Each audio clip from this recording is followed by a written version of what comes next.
அஸ்ஸலாமு அலைக்கும் வரஹ்மத்துல்லாஹி வபரகாத்துஹு. ஐயா, நீங்க முதல்வரானா எங்களுடைய இஸ்லாமியர்களுடைய அந்த 3 விலக்காடு இப்போது மாறுமா? ஏன்னா நான் கிட்டத்தட்ட 50 வருஷமா 40 வருஷமா அதே 3 விலக்காடு தான் இருக்கிறோம்.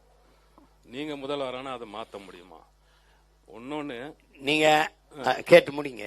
ஒன்னொன்னு, இது வரைக்கும் இஸ்லாத்துக்காக எந்த கட்சியும் எங்களுக்கு ஹெல்ப் பண்ணல. நாங்களா தான் செஞ்சுக்கிறோம். எல்லாத்தையும் நாங்களா தான் செஞ்சுக்கிறோம். எந்த கட்சியும் எங்களுக்கு ஹெல்ப் பண்ணல, எந்த கட்சியும் எங்களுக்கு கை பிடிக்கல.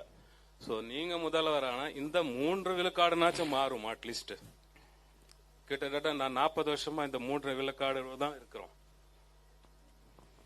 நீங்க உறுதி கொடுக்க முடியுமா உங்களால? இது பாருங்க, அவர் எப்படி கேட்குறேன். அதாவது நான் உங்களுக்கு சொல்றேன் கேளுங்க.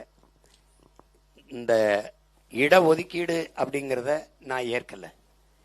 இட பங்கீடு பகிர்வு அப்படிங்கறத எங்களுடைய உரிய பங்கீடு அப்படிங்கறத எங்களுடைய கோட்பாடு.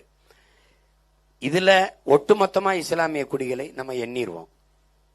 ஐயா கேளுங்க, சமூக நீதிங்கிறது நம்முடைய கோட்பாடு. நீங்க ஒரு நல்ல விளங்கணும். எடுத்து கொடுக்காதீர்கள், எண்ணி கொடுத்து விடுங்கள். அள்ளி கொடுக்காதீர்கள், அளந்து கொடுத்து விடுங்கள். எங்களுடைய வலிமை என்ன? எங்களுடைய எண்ணிக்கை என்ன?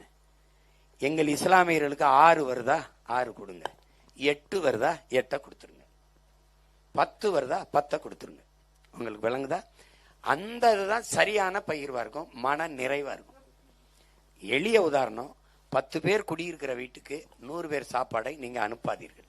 100 பேர் குடியிருக்கிற வீட்டுக்கு 10 பேர் சாப்பாடை அனுப்பாதீர்கள். இது நீதி இல்லாது அநீதியாக மாறிவிடுகிறது. அதனால எல்லா குடிகளின் எண்ணிக்கையும் எண்ணுங்க.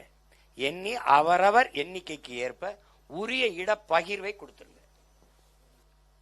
அப்படி கொடுக்கும்போது நீங்க கேட்கிற இந்த 3 விழுக்காடு 3.5 தானே, அந்த 3.5 கொடுத்துட்டேன்னு தான் மொத்த வாக்கையும் வாங்கிட்டு போயிட்டாப்ல.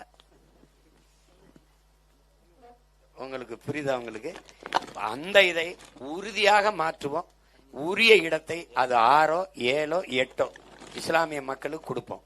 அது இஸ்லாமிய மக்களுக்குன்னு கொடுக்கறது இல்ல, என் இன சொந்தங்களுக்கு உரிய பகிர்வை நான் பெற்றுக் கொடுப்பது. அதற்காகவே உங்க மகன் அதிகாரத்துக்கு வரேன்னு நீங்க நினைச்சுக்கிறீங்க. அவ்வளவுதானே?